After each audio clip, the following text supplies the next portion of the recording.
করছি যে সেই 2008 সালের নির্বাচনও কিন্তু সুষ্ঠু নিরপেক্ষ ছিল না, সেটি ছিল পরিকল্পিতভাবে একটি সাজানো নির্বাচন। সেখানে বলা হয়েছিল বাংলাদেশে নাকি কোটি কোটি ভুয়া ভোটার রয়েছে সেই সময়, এবং তার দায় দায়িত্ব বিএনপির উপরে মিথ্যা অপপ্রচার করে চাপিয়ে দেওয়া হয়েছিল। আমি আজকে এই প্রসঙ্গে পুরনো ইতিহাসগুলো উন্মোচন করতে বাধ্য হচ্ছি। আপনাদের স্পষ্ট ভাষায় বলে দেই, এখানে যারা বসবাস করে এই দেশে তারা জানে সেই সময়ে বাংলাদেশের ভোটার তালিকা কিভাবে প্রস্তুত হতো। একজন নাগরিক নিজের গ্রামের বাড়িতে ভোটার হতো, আবার যারা শহরে কর্মস্থলে বাস করত সেখানেও তারা ভোটার হতো। কাজে এটা তৎকালীন যে আমাদের যে সমাজের যে ব্যবস্থা ছিল সেই সমান ব্যবস্থার কারণে অনেকে দুইবার ভোটার হিসাবে তারা তালিকাভুক্ত হতো, কিন্তু তারা কখনো দুইবার ভোট দেয় নাই। তারা যখন ভোটের দিনে যদি তারা বাড়িতে যেত, বাড়িতে গিয়ে ভোট দিত, ভোটের দিনে যদি তারা শহরে থাকতো, শহরে ভোট দিত।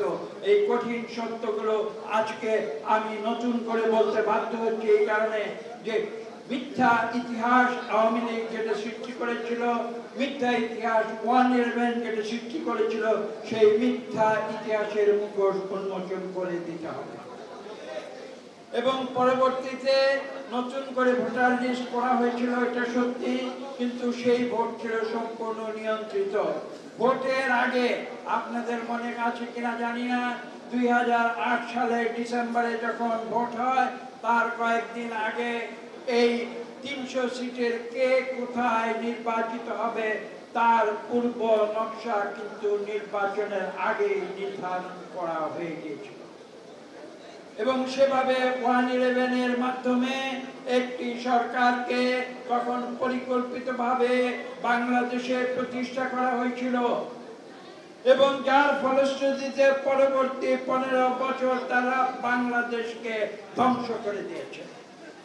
তারা ধ্বংস করে দিয়েছে রাজনৈতিকভাবে, তারা ধ্বংস করে দিয়েছে নৈতিকভাবে, তারা ধ্বংস করে দিয়েছে অর্থনৈতিকভাবে, তারা ধ্বংস করে দিয়েছে সাংস্কৃতিকভাবে, এবং তারা ধ্বংস করে দিয়েছে ধর্মের দিক থেকে।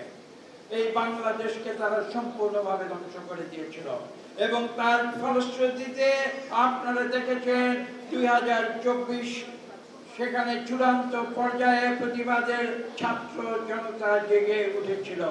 কিন্তু এখানে উল্লেখ করতে হবে 2009 থেকে 2024 এই যে 15 বছর, সেই 15 বছরে বাংলাদেশ জাতীয়তাবাদী দল তথা বাংলাদেশের সকল গণতন্ত্রকামী রাজনৈতিক দলগুলো তারা সচেতনভাবে দীর্ঘ 15 বছর আওয়ামী স্বৈরাচারী সরকারের বিরুদ্ধে আন্দোলন করে গিয়েছে।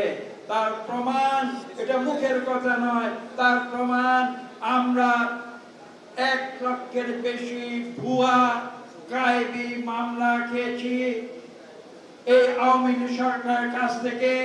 আমাদের সর্বোচ্চ পর্যায়ের নেত্রী বেগম খালেদা জিয়া থেকে শুরু করে, আমাদের ভারপ্রাপ্ত চেয়ারম্যান জনাব তারেক রহমান থেকে শুরু করে, এই মঞ্চে যারা বিএনপির নেতারা বসে আছে তাদের থেকে শুরু করে, আমাদের গ্রামের তৃণমূলের নেতা কর্মীদের থেকে শুরু করে এমন কেউ বাদ নেই যারা সেই 1 লক্ষ মামলার আসামি হয়েছেন। সেই আসামির সংখ্যা ছিল 50 লক্ষ। কাজে আজকে বর্তমান যে পরিবেশ পরিস্থিতি, ছাত্র জনতার যে বিপ্লব, সেই কথার বিশ্লেষণ করতে হলে আমাদের ইতিহাসের পিছনের যে ইতিহাস সেখানে ফিরে যেতে হবে।